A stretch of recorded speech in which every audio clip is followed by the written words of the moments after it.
Hello and welcome to my YouTube channel is English with Swati. चलिए आज आगे बढ़ते हैं पार्ट 2 की तरफ of glimpses of India. Now what is the name of part 2? That is Coorg. Okay, अब ये कहाँ पे सिचुएटेड है? It is situated between Mangalore and Mysore. These two places are in Karnataka और ये अपना कुर्ग जो है ये भी कर्नाटका में ही सिचुएटेड है। ओके, अब ये इतनी ब्यूटीफुल सी प्लेस है ना चिल्ड्रन कि ऐसे वहाँ पे जाने के बाद में हमें लगेगा कि जैसे कि हेवन ही, जैसे कि स्वर्ग ही उतर के धरती पे आया हो। अब ऐसा क्या है कुर्ग में? Let us see. यहाँ पे है martial man, beautiful women, wild creatures, coffee, evergreen forest and spices. ये सबके लिए कुर्ग जाना जाता है। Now martial man means what? जैसे मैन जिनकी जो बॉडी है ना, जिनकी जो बिल्ट है वो वॉर लाइक हो, जो वॉर के लिए ही बने हो, जो सैनिक की जो एक बिल्ट होती है वैसी ही उनकी बॉडी है, इसलिए उनको बोलते हैं martial man. People are very brave, they are very courageous. Okay, और उनकी बिल्ट जो है वो कैसी है? एक सैनिक के जैसी। तो ये है martial man. Then beautiful women, जो भी वहाँ पे वुमेन आपको दिखेगी वो ब्यूटीफुल ही होगी। देन वाइल्ड क्रिएचर्स हैं because of the evergreen lush forests. Forest है, एवरग्रीन फॉरेस्ट है, वहाँ पे वाइल्ड क्रिएचर्स आपको दिखेंगे ही। Then coffee, yes, it is well known for coffee also and spices as well. अब यहाँ पे मार्शल मैन कैसे आ गए भाई? सिर्फ कुर्ग में ही ऐसा क्या है कि जहाँ पे आपको मार्शल मैन दिखते हैं? Late us see the story about it. एक स्टोरी के मुताबिक ऐसा है कि अलेक्जेंडर जब साउथ की तरफ जा रहा था, उसकी आर्मी जब साउथ की तरफ जा रही थी ना, मतलब कर्नाटक की तरफ, तब वहाँ पे उनके कुछ सैनिक रुक गए थे। उन्होंने वापस ग्रीस जाना ठीक नहीं समझा। उनको लगा कि अब वापस जाके क्या फ़ायदा है, वो हो सकता है कि वो वॉर से बहुत ज़्यादा थक गए हो और अब वो भी कहीं तो भी खुद का सेटलमेंट चाहते हो। तो कुछ जो सैनिक थे वो वहीं पे रुक गए। कहाँ पे? कुर्ग में। अब सैनिक वहाँ पे रुक गए और बाद में कुछ दिनों के बाद में उन्होंने वहीं की लेडीज से शादी भी कर ली। आने वाले जो जनरेशन्स के जो बॉयज़ है वो कैसे बने? Martial boys. और जो गर्ल्स है वो कैसी बनी? ब्यूटीफुल। अब यही बच्चे आगे चल के बने हैं martial man and beautiful women. So the story goes like this. अब इनका ड्रेस कैसे है? उनका ना एक ब्लैक कोट वो पहनते हैं बड़ा सा, और ब्लैक कोट के ऊपर बहुत ही प्यारा सा एम्ब्रॉयडरी किया हुआ वेस्ट बेल्ट पहनते हैं, ठीक है, जो कि हमें अरब लोगों की याद दिलाता है। इसलिए हम बोल सकते हैं कुर्गी लोग जो है they are the descents of Arab और ग्रीक। ओके, तो ऐसा उनका ड्रेस है। कुर्गी लोगों को कोडावूस भी कहा जाता है और उनके ड्रेस है उसको बोलते हैं कुपिया। Fine, so this is all about this people. Now अब ये कौन है? जनरल करियप्पा। अब ये मार्शल मैन है, हमने तो देखा, ठीक है। अब ये लोग इतने ज़्यादा ब्रेव होते हैं, ये हमेशा ना वॉर के लिए रेडी होते हैं, उनकी बिल्ट भी वैसी है। इंडियन आर्मी में कुर्गी लोगों का योगदान बहुत बड़ा था।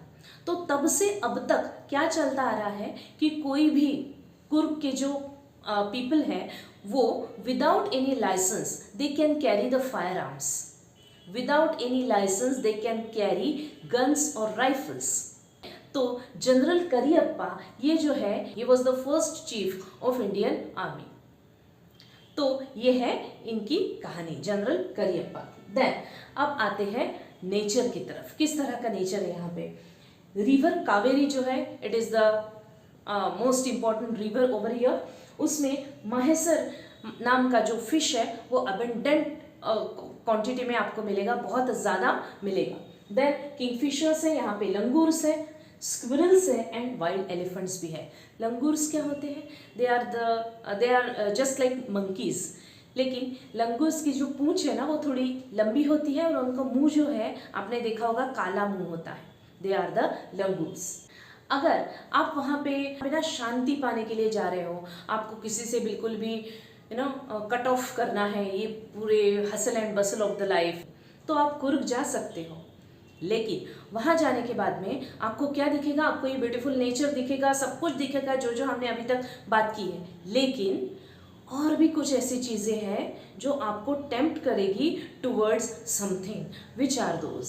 दे are the river rafting. Some of the adventurous games they are very popular over there. River rafting है, कैनोइंग है, rappelling, rock climbing, mountain biking, ये सब जो चीज़ें हैं ना वो आपको टेम्प्ट करेगी टू गो एंड प्ले दो sports. Now what are these? River rafting. Raft क्या होता है चिल्ड्रन? राफ्ट मतलब जो वुड्स होते हैं ना उनको एक दूसरे के साथ में बांध कर राफ्ट बनाया जाता है. It is you can say open boat. Open boat होती है, उसके ऊपर आप बैठो और रिवर में जाओ. आप उसके ऊपर बैठ के रिवर में ट्रैवलिंग कर सकते हो. The adventurous game. Then canoeing. It is a small boat. ठीक है, स्मॉल बोट में आप जाओ और रिवर में ट्रैवल करो. Then rappelling. Rappelling again one of the adventurous games. एक स्टीप सी क्लिफ है, सपोज बड़ा सा रॉक है और उससे ना आपको नीचे आना है. आप कैसे आएंगे?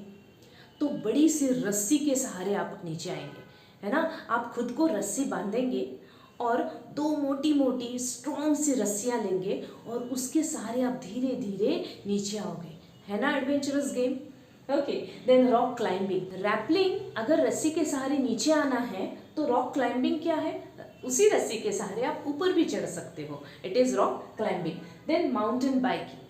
माउंटेन बाइकिंग वहाँ पे आप कोई रफ टेरेन है, बहुत ही उबड़ खाबड़ रास्ता है और वहाँ पे आप चला रहे हो बाइक, मीन्स बाइसिकल. तो it is also one of the adventurous sports. तो ये सब चीज़ें ना आपको बहुत ज़्यादा इनकरेज करेगी कि बस घर में मत बैठो, चलो आओ and have the fun over there. Then आप अगर आगे जाते हो तो आपको दिखता है ब्रह्मगिरी हिल्स. ऊपर आप जाते हो ना तो वहाँ से आपको पूरा पैनोरामिक व्यू दिखेगा, पूरा का पूरा कुर्ग दिखेगा. It is again a peaceful place. Then Nisargadhama. Nisargadhama में आपको क्या दिखेगा कि वो तो ब्यूटीफुल सी प्लेस है ही, लेकिन वहाँ पे you will find the largest settlement of Tibetan Buddhist monks. तो आपको ओकर मतलब ब्राउनिश येलो रोब्स पहने हुए दिखेंगे या फिर येलो रोब्स पहने हुए दिखेंगे. तो आपको लगेगा यहाँ पे सब कुछ है. ऐसा क्या है जो यहाँ पे नहीं है? It is just like heart and soul of India.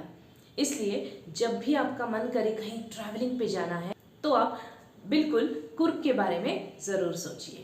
Okay, now let us see the difficult words here. Invigorating. Invigorating means what? Strong and healthy. This adjective is mentioned for coffee. Then fierce. Fierce means strong. Apparent, obvious. Rights means customs. Hospitality, friendly behavior. किसका है friendly behavior? कुर्गी लोगों का. Firearms means rifles and guns. Laid back means relaxed. Then abound. Abound means abundant, बहुत बड़ी मात्रा में. And ochre means brownish yellow. Generally, most likely questions value based questions को बोलते हैं. These three parts they are the informative parts. तो यहाँ पे value based questions नहीं आते हैं. यहाँ पे पूरा आपको information के साथ में ही लिखना है. Like first question is the people of Coorg have a tradition of courage. हाँ, courage का tradition तो है. कैसे? फिर से आपको वो कहानी बतानी पड़ेगी किसकी? कुर्गी लोगों की. किस तरह से वो ब्रेव है ना. उनके खून में ही वो ब्रेवरी है. क्यों? क्योंकि अलेक्जेंडर की जो स्टोरी है वो हमें बताती है कि वो उसकी जो आर्मी है, उसके जो कुछ लोग हैं ग्रीस वापस नहीं गए थे, वहीं पे बस गए थे. तो वहाँ पे बसने के बाद उन्होंने वहीं के विमेन से शादी कर ली थी. इसलिए आगे आने वाली जो जनरेशन्स है ना वो कैसी बनी थी? मार्शल मैन बने थे. और जो लेडीज़ थी वो कैसी थी? ब्यूटीफुल. वो अपने पूर्वजों की जो बातें हैं ना, जो वेलर की बातें हैं, जो करेज की बातें हैं, वो आज भी अपने बच्चों को बताते हैं. ये इतने ज़्यादा पीस लविंग पीपल है, इतने ये देखो करेजियस होने के बाद भी उनका बिल्ट देखो मार्शल मैन है. they are the martial men. उनका बिल्ट जो है it is just like of the soldier of the army. तो सोल्जर के जैसा बिल्ट है और खून में उनकी ब्रेवरी है ही. इसके बाद भी वो बहुत ज़्यादा पीस लविंग है, फ्रेंडली नेचर के हैं. ठीक है. आज तक कभी भी ऐसा नहीं हुआ है कि वहाँ पे कोई म्यूटिनी हुई हो, कुछ रायट हुए हैं, कुछ दंगे फसाद हुए हैं, कहीं कुछ रिबेल हुआ है. शायद इसीलिए without any license they can carry the fire arms, है ना. हमें अगर फायर आर्म्स चाहिए तो हमें बहुत लाइसेंस वगैरह ये सब पेपर वर्क बहुत करना पड़ेगा, लेकिन इन लोगों को without any license they can carry the fire arms. क्यों? Because of their nature. These many things we can put for this question. Coorg is a paradise. Describe. Coorg paradise है, जैसे कि स्वर्ग है. हाँ, स्वर्ग में सब कुछ होता है, वैसे ही अपने कुर्ग में क्या नहीं है, सब कुछ तो है. देखो, नेचर है, पीपल है, बहुत ही बढ़िया से पीपल है ना, ब्यूटीफुल विमेन है, रिवर है, उसमें फिश है, अलग अलग तरह के पंछी है, फ्लावर्स है, अलग अलग तरह के वाइल्ड एनिमल्स है, और on the top of it क्या है, एडवेंचरस गेम्स भी है. और यहाँ पे बहुत बड़ा largest settlement of Buddhist monks भी पाया जाता है. तो आपको क्या लगेगा, it is the heart and soul of India. इसलिए हम ये पूरा का पूरा जो समरी है ना लेसन की, वो पूरी यहाँ पे लिख देंगे, why it is a paradise. Fine. So I hope you have understood this part 2. Now we will move towards part 3 very soon. Keep watching, and yes, do like and share my video and subscribe my channel. Thank you so much.